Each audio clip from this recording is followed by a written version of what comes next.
My name is Hrafnhildur Inga Guðjónsdóttir, but I'm called Habba Nero because that's way easier. And I'm from Iceland.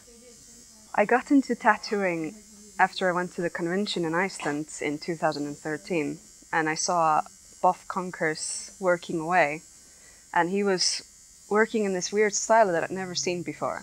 It was this dot work style that looked super beautiful. It's like something I'd never seen before, because obviously Iceland is very small for the tattoo market.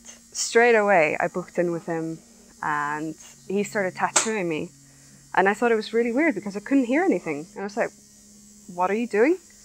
And it turns out that he was just hand poking it in, so it wasn't using a machine or anything, so it was super relaxed. And I just thought, this is the best thing I've ever seen. Later on we became friends. I kind of stalked him around like when he was tattooing, and after a while I just started tattooing my friends. My friend, who is also his friend, asked me if I wanted to tattoo her, and I was like, yeah, of course. So I decided to do like this little flower on her. That actually came out pretty well. So later on more people started asking me to tattoo them, and after a while I started traveling with Buff. That was it, and then I was just tattooing full time.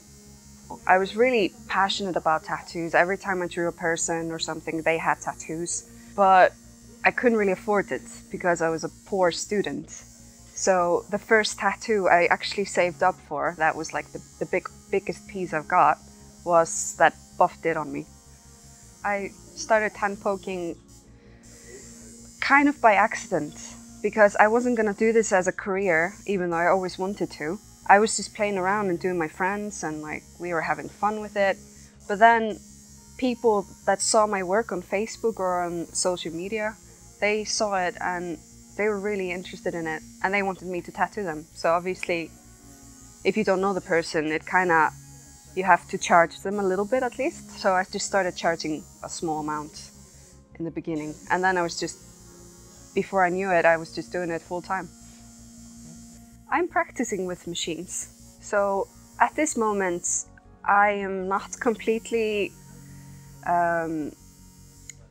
what do you say? I'm not confident enough to work with machines full time, but I am practicing a lot. So I'm practicing on friends and family, whoever wants me to tattoo them with a machine. But I think the hand poking will always be what I really want to do. I think the machine work is more for maybe bigger, like big back pieces or something really big, and I can use that to advantage.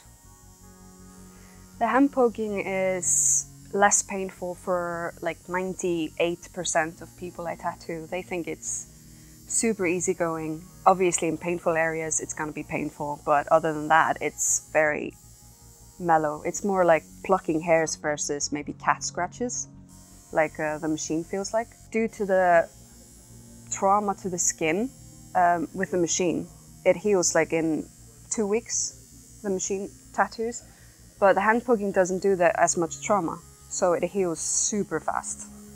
Within 2 days it's gonna be fine.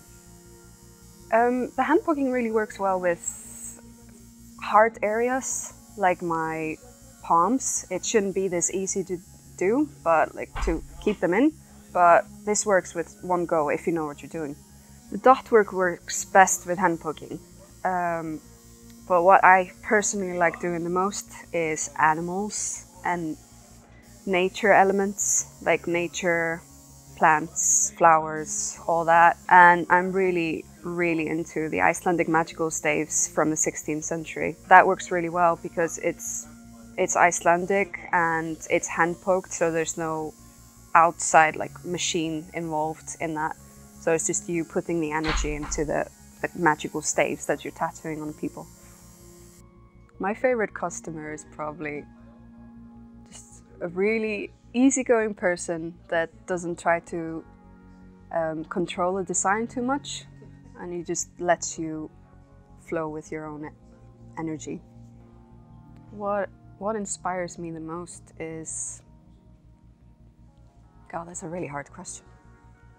I take inspiration from lots of things, but I really I really look at loads of work from other artists, and the work I find beautiful, I just try to remember that in my head next time I design something. The things I look into the most when I'm choosing my artist is probably how it flows with the body and how they work.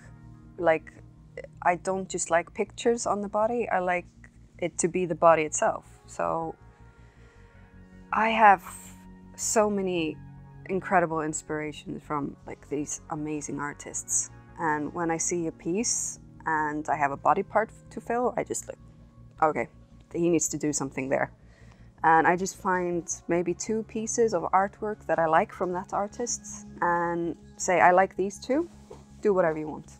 I'm hoping in the future I'll still be a tattooist, maybe 20 years from now. So it's that to look forward to. Otherwise, I'd like to have my own, maybe my own little tiny studio in Iceland, outside of Reykjavik and the busy city life.